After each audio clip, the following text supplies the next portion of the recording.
Hello दोस्तों, स्वागत करते हैं एक बार फिर आपके अपने चैनल। इसका नाम है मिशन रोजगार, है ना। कोई दिक्कत नहीं होगी। अभी तक हम लोगों ने इसके पहले पढ़ा था स्वर को बहुत ही बेहतरीन तरीके से पढ़ा था, कोई इसमें दिक्कत नहीं है। और अब पढ़ेंगे व्यंजन। व्यंजन को तो भाई साहब तोड़ देंगे अपन। क्या कर देंगे? तोड़ देंगे। देखना, आज व्यंजन यहीं से आप सीख के जाओगे, इसके बाद भी पढ़ने की जरूरत नहीं पड़ेगी। अगर क्लास अच्छे से ले रहे हैं ना तो व्यंजन यहीं खत्म कर देंगे और कभी नहीं भूल सकते। क्या करेंगे? कभी नहीं भूलेंगे। एक बार पढ़ लिया, कभी हम भूल नहीं सकते, है ना। तो कोई दिक्कत नहीं है, व्यंजन स्टार्ट करते हैं। हमारी 3rd क्लास है ना। अगर अभी तक आपने लाइक नहीं किया है वीडियो को, सब्सक्राइब नहीं किया है अपने चैनल को, तो प्लीज जाके सब्सक्राइब करें और बेल आइकन प्रेस करें, जिससे कि आगे जितनी भी हमारी हिंदी की प्लेलिस्ट बना रहे हैं हम लोग, जो उसमें जो भी नई क्लास आएगी वो आपको तुरंत मिल सके, है ना। तो इसमें कोई दिक्कत नहीं होगी। अब हम व्यंजन को स्टार्ट करेंगे। क्या है ना, देखो बहुत ही बेहतरीन ढंग से पढ़ना है हमको क्या करना है, जल्दबाजी नहीं करनी है, समझ आना चाहिए। आप अगर पढ़ रहे हैं ना तो आपको समझ में आना चाहिए। व्यंजन को स्टार्ट करते हैं। तो व्यंजन आपको पता होना चाहिए। टोटल वर्ड माला में वर्ड कितने होते हैं? 52, है ना। ये तो आपको पता होगा। लेकिन जब स्वर को हटा दें, केवल व्यंजन की बात करें, जब केवल व्यंजन की बात करें तो कितने होते हैं? 39, ऑल 39। और वैसे अगर जो लिखित व्यंजन होते हैं उनको देखें तो कितने होते हैं? 39। ये बात क्लियर होगी, यहां तक कोई दिक्कत नहीं होगी। इनकी संख्या जो होती है 39 होती है। ये कोई दिक्कत नहीं होनी चाहिए यहां तक। आगे देखेंगे जो व्यंजन होते हैं, उनकी क्या होता है, जब उनको हम बोलते हैं, जब उनका उच्चारण होता है तो किसकी सहायता से होता है? स्वर की सहायता से। कोई भी व्यंजन ले लो, का ले लो भाई, का को ले लें। अगर जब भी हम का स्वर लेते हैं, का को बोलते हैं, तो किसका स्वर आता है भाई? स्वर किसका आता है? आ, है ना।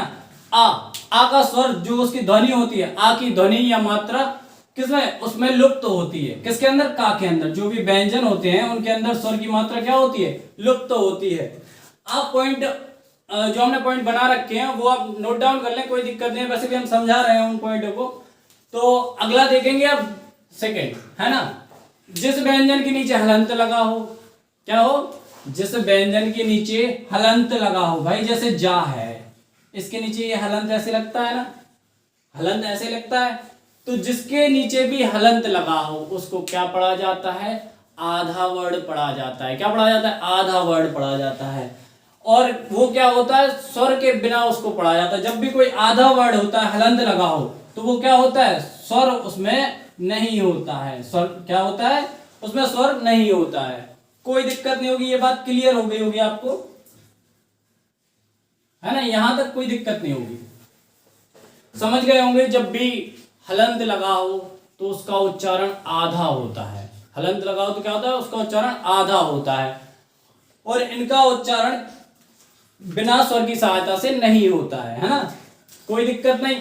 अब देखेंगे कि जो आपके व्यंजन होते हैं वो कितने टाइप के होते हैं, है ना। तो सबसे पहले आ जाते हैं स्पर्श व्यंजन। इनको हमने अभी ऐसे लिख रखा है, इसके बाद हम इनको डिस्क्राइब करेंगे, डीपली इनको पढ़ेंगे, है ना।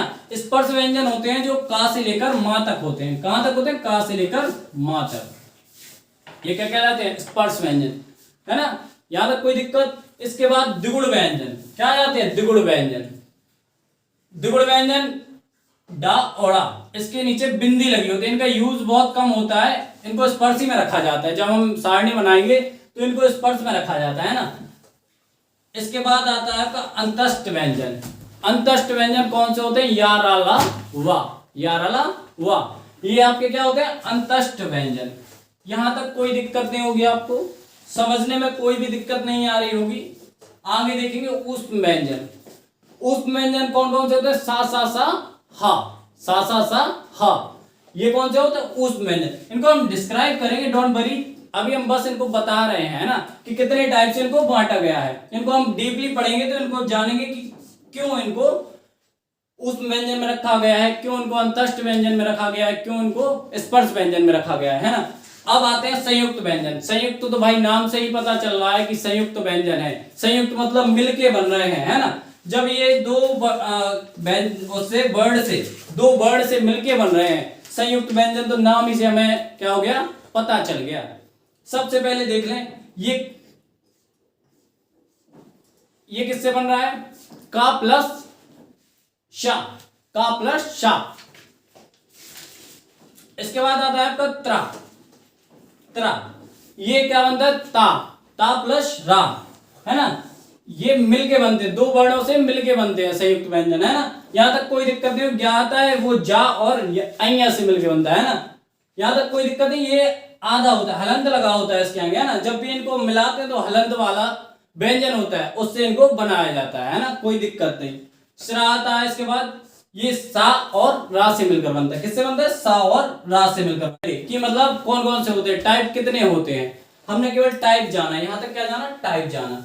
इसके बाद अब हम भाई इनको डिस्क्राइब करेंगे, एक एक हेडिंग को ले लेंगे, यहां से एक एक वर्ड को ले लेंगे, यहां से स्पर्श व्यंजन से स्टार्ट करेंगे, तो हम इनको डिटेल में देखने वाले हैं। हमने क्या अभी तक मोस्टली ये देखा था कि ये कितने टाइप के होते हैं, अब हम पढ़ेंगे कि स्पर्श व्यंजन होते क्या हैं, क्यों भाई इनको स्पर्श व्यंजन कहा जाता है। आपको भाई एक चीज पता होनी चाहिए, जब भी स्पर्श व्यंजन को हम पढ़ेंगे, जब भी हम स्पर्श व्यंजन को क्या करेंगे, पढ़ेंगे, तो क्या होता, वायु मुख में घर्षण करके निकलती है, घर्षण समझते हैं ना आप, वायु तेज निकलेगी, का मतलब जब भी आपके अंदर से वायु निकलेगी ना, इनको बोलने में घर्षण करके निकलेगी, है ना, तो इसलिए इनको स्पर्श व्यंजन कहा जाता है, क्योंकि ये क्या करते हैं, मुख में घर्षण करके निकलते हैं, स्पर्श करके निकलते हैं, है ना, तो इसीलिए इनको स्पर्श व्यंजन कहा जाता है।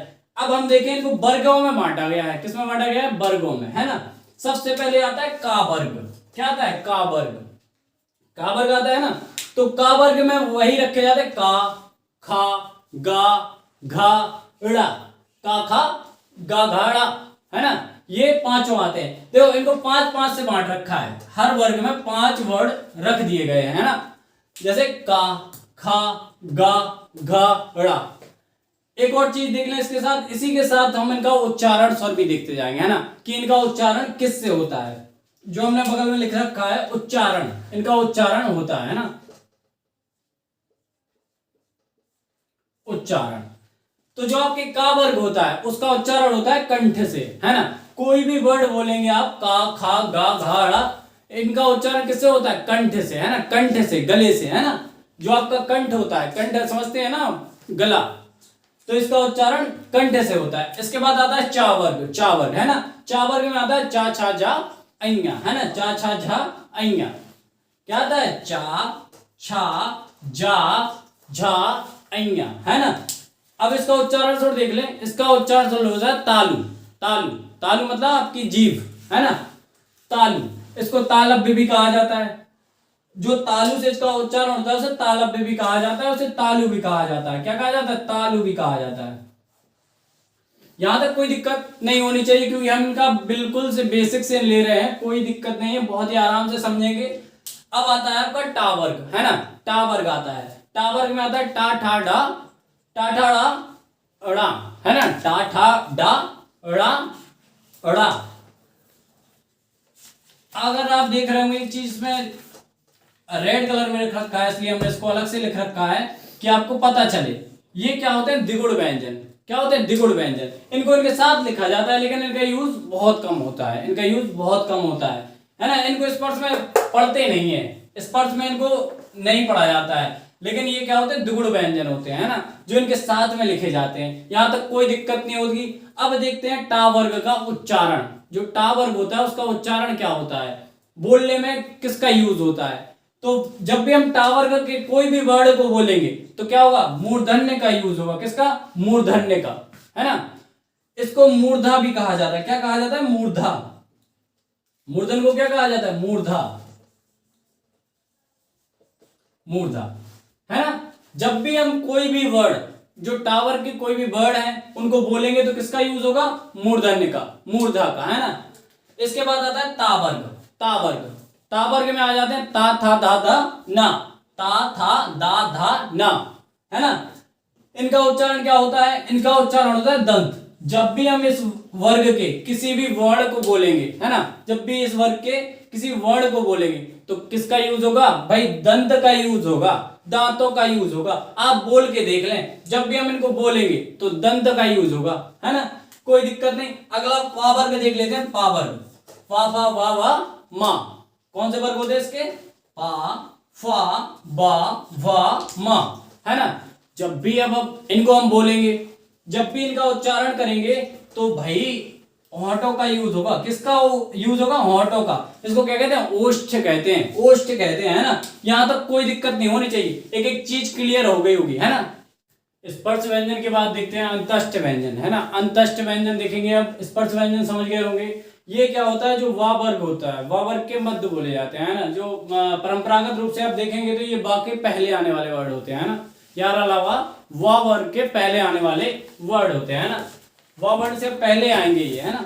तो ये परंपरागत रूप से मतलब जो आपकी वर्णमाला होती है उसमें ये पहले आते हैं, है ना। कोई दिक्कत नहीं। अब इनका उच्चारण थोड़ा देख लें एक बार। जो या होता है उसको कहां से बोला है? तालु से। किससे बोला है? तालु से बोला जाता है ना। रा होता है जो आपका जो रा वर्ण है ना। जो रा वर्ण है उसका उच्चारण क्या होता है? दंतमूल। दंतमूल समझते हैं ना, मसूड़े, है ना। दंतमूल क्या होता है? मसूड़े। दंतमूल से बोला जाता है ना।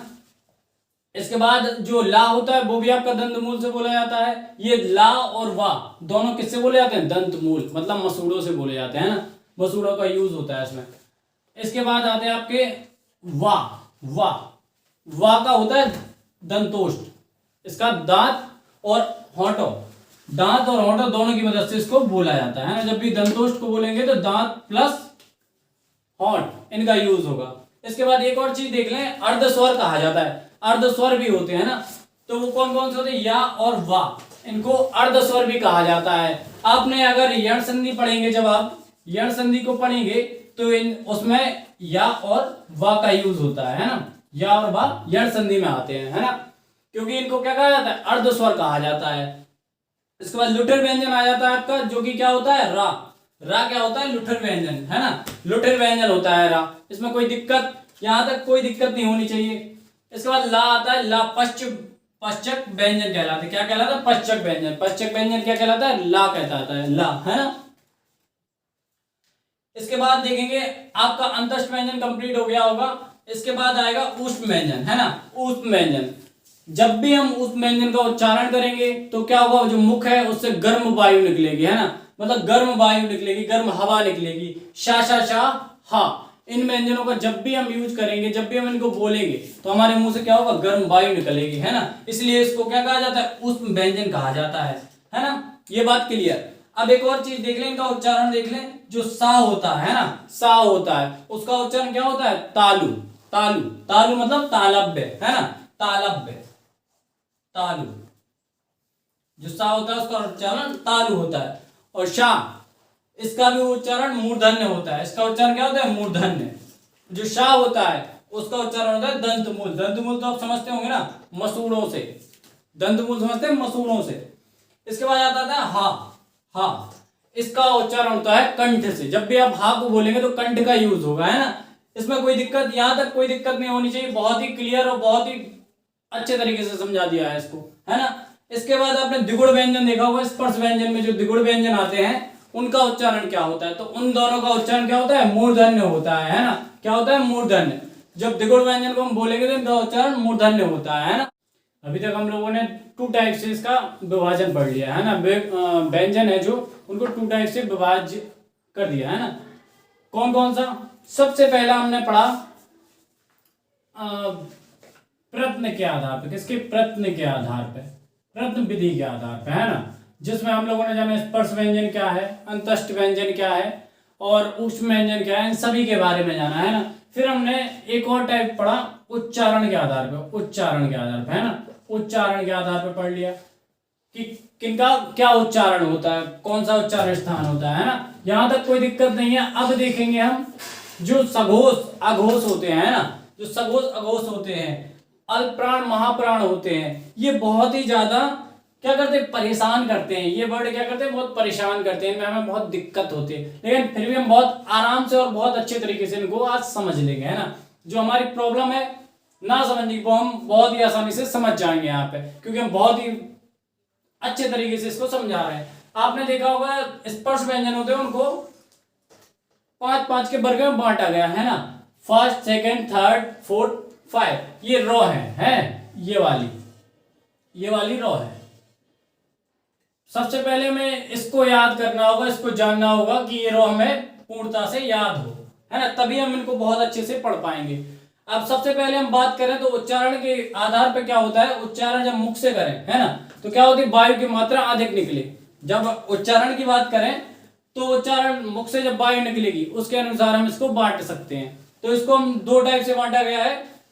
फर्स्ट आता है अल्प प्राण, फर्स्ट आता है अल्प प्राण और सेकंड आता है महाप्राण, जो कि मुख से वायु निकलने के आधार पर इसको बांटा गया है ना। यहां तक कोई दिक्कत नहीं हुई। सबसे पहले जानिए अल्प प्राण है क्या। अल्प प्राण वो वर्ण होते हैं जिनको बोलने में हमें क्या होता है, वायु की मात्रा कम निकले, जिनको बोलने में वायु की मात्रा में से कम निकले है ना, तो उनको हम क्या कहते हैं, अल्प प्राण, अल्प प्राण है ना। इसमें आपका आता है अपने वर्ग का प्रथम, तृतीय और पंचम अक्षर, जो ये वाले हैं, ये रो, ये फर्स्ट, इसके बाद आता है थर्ड, इसके बाद आता है फिफ्थ है ना। यहां तक कोई दिक्कत नहीं। ये सभी जो कि इस वर्ड के सभी हैं, जितने भी वर्ड हैं इसमें इस रो में, तो वो क्या कहलाएंगे, अल्प प्राण कहलाएंगे है ना।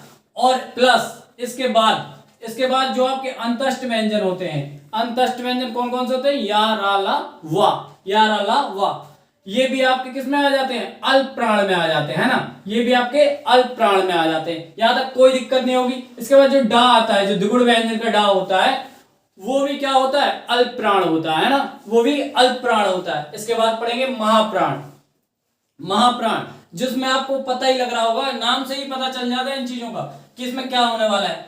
जब भी हम महाप्राण की बात करेंगे तो क्या होगी, मुंह से वायु अधिक निकलेगी है ना।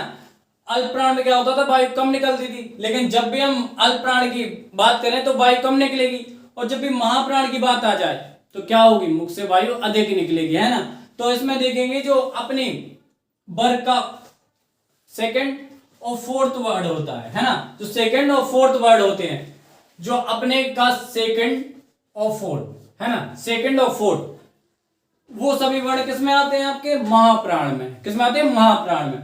इसके बाद जो भी ऊष्म व्यंजन होते हैं, ऊष्म व्यंजन है ना, ऊष्म व्यंजन, वो सब किसमें आएंगे, महाप्राण में आएंगे आपके है ना। कौन कौन से, सा सा सा हा, शा शा हा, ये सब किसमें आ जाएंगे, आपके महाप्राण में है ना। और जो द्विगुण व्यंजन का दूसरा वर्ड होता है डा, ये भी आपका किसमें आ जाता है, महाप्राण में आ जाता है ना। ये भी किसमें आ जाता है, महाप्राण में आ जाता है। यहां तक कोई दिक्कत नहीं होगी।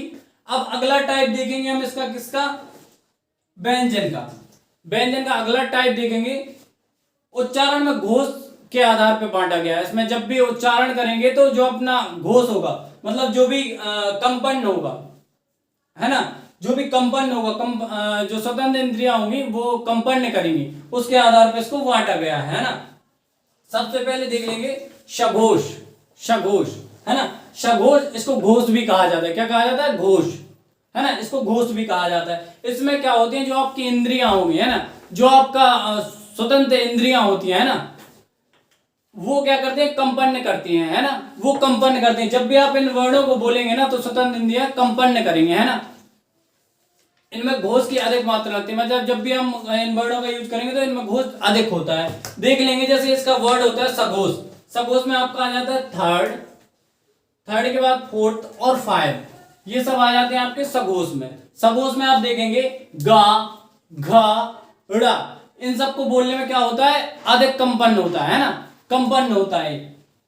इसके बाद देखेंगे जो आपके इसमें अंतस्थ व्यंजन होते हैं, अंतस्थ व्यंजन, वो भी इसमें आ जाते हैं, किसमें, सघोष में। कौन कौन से, यारा लावा, यारा लावा। इसके बाद जो आपका उस व्यंजन का हा होता है, हा, वो भी आपका कहां आ जाता है, सघोष में आ जाता है। कहां आ जाता है, सघोष में आ जाता है ना। इसके बाद आपका अगला आता है सेकंड, अघोष। सघोष पढ़ा, इसके बाद हम पढ़ेंगे अघोष। इसमें क्या होता है, जब भी अघोष वर्णों को बोला जाता है तो इसमें कंपन नहीं होता है, इसमें कोई घोष उत्पन्न नहीं होता है ना। तो इसमें आ जाता है फर्स्ट और सेकंड। जो का खा होता है, ये जितने भी स्वर के होते हैं फर्स्ट और सेकंड के, वो सब किस में आ जाएंगे, आपके अघोष में आ जाएंगे है ना। कोई दिक्कत नहीं होगी। इसके बाद जो उस व्यंजन के तीन वर्ड होते हैं ना, सा सा सा, इसमें हा नहीं आते, केवल सा सा सा आती है ना। ये तीनों आते हैं, इसमें हा नहीं आता है। इन सबको हमने किस में पढ़ा, अघोष में आते हैं ये सब है ना। जब इनको बोला जाता है कोई घोष उत्पन्न नहीं होता है। यहां तक बात क्लियर होगी। आज हमने बहुत ही अच्छे तरीके से, बहुत ही शानदार तरीके से व्यंजन को पढ़ा। व्यंजन में फुल कंप्लीट कर लिया। यहाँ से हमारा वर्णमाला है ना, जो हमारा वर्णमाला है वो पूर्णतः कंप्लीट हो चुका है। जो हमारा टॉपिक वर्णमाला था, वर्णमाला आज फुल कंप्लीट हो गया है ना, वर्णमाला कंप्लीट है। इसके बाद अगला टॉपिक आएगा, अगली टॉपिक की क्लासें आएंगी। ये हमने 3rd क्लास तक कंप्लीट कर दिया है। आपसे अनुरोध है कि आप चैनल को सब्सक्राइब कर लें, बेल आइकन प्रेस कर लें और वीडियो को लाइक करते रहें, है ना। अपना प्यार ऐसे ही बनाए रखें। फिर मिलेंगे अगली वीडियो के साथ। Thank you.